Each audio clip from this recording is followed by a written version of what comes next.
I want to welcome to the podcast my guest, John O'Connor. He's an experienced trial lawyer. He's former assistant U.S. attorney in Northern California. He's also host of the Mysteries of Watergate podcast.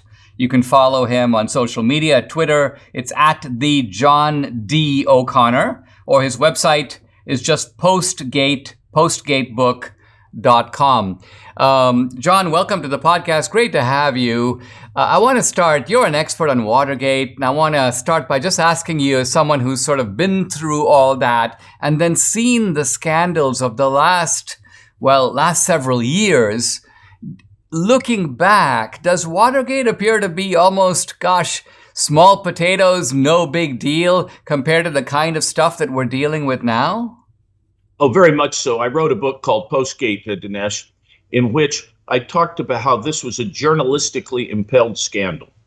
And the book I wrote talks about how that journalism was false journalism. But again, the Post was somewhat invisible to criticism and has been for 50 years. But it was very small potatoes and very inaccurately, Nixon was inaccurately portrayed. He had not, the campaign, this was not a campaign operation, and John Mitchell, it's now admitted by all, had nothing to do with this. It was not originated the burglary was not originated in the Oval Office. Now, is it fair to say that that Nixon, first of all, what you're saying is that what's been happening to Trump over the last several years happened to Nixon. And that's interesting because it shows that we have a sort of a precedent for all this. And maybe this is part of what is driving the energy of the left. In other words, they were successful with Watergate. Nixon decided to quit. And so they go, wait a minute, why isn't Trump getting out? Why isn't he essentially moving into a quiet private life? We got Nixon, didn't we? Why can't we get this guy? Well, that's what investigative journalism was after Watergate. It's about getting scalps, and it's about being consequential and changing the world. And if you're going to change the world, you got to put on a jersey.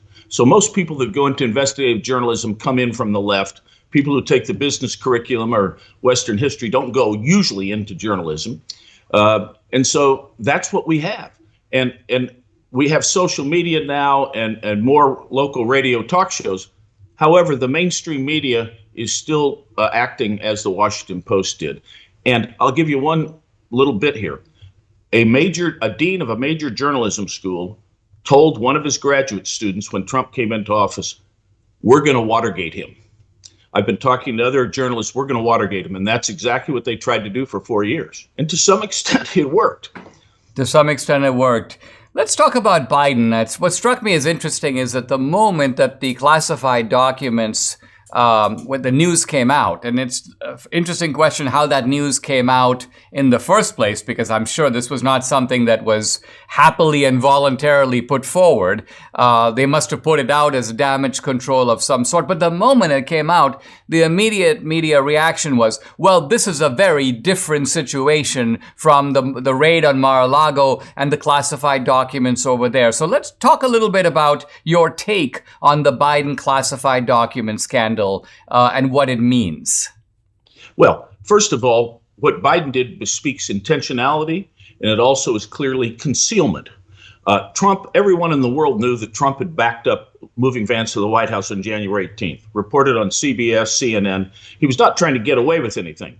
Now, he may have had an overblown idea of what executive privilege is and what personal effects are. That was his complaint, and it should have been litigated in a civil way, and it wasn't. Of course, we know about that. The Biden people weaponized the whole thing, made it into a criminal case.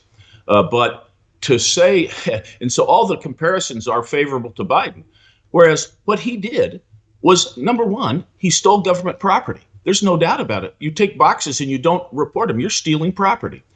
Number two, the type of documents he had bespeak intentional curation. Someone selected the jewels. If I have my mother's best jewelry and leave the trinkets behind, my siblings can accuse me rightly of knowing thievery. And that's what happened here. You had presidential briefings from 2013 to 2016 that could be very useful. That's the other thing. There's an inference of use in the Penn Biden Center or in Hunter Biden's influence peddling. I mean, another point that seems to me obvious is that look at the duration. In other words, Biden's documents evidently go back to his days in the Senate. And I think I was listening to Senator Mike Lee saying, well, listen, it's not so easy to get classified documents out of the office and into your own possession when you're in the Senate. They come to you in a certain way. So it's not quite the same as your president. You've had your term. Your people are packing up a bunch of boxes. The wrong documents get in there. This is a case where intentionality, again, Biden must have wanted to take those documents and went to considerable effort to do it. It's not easy to do.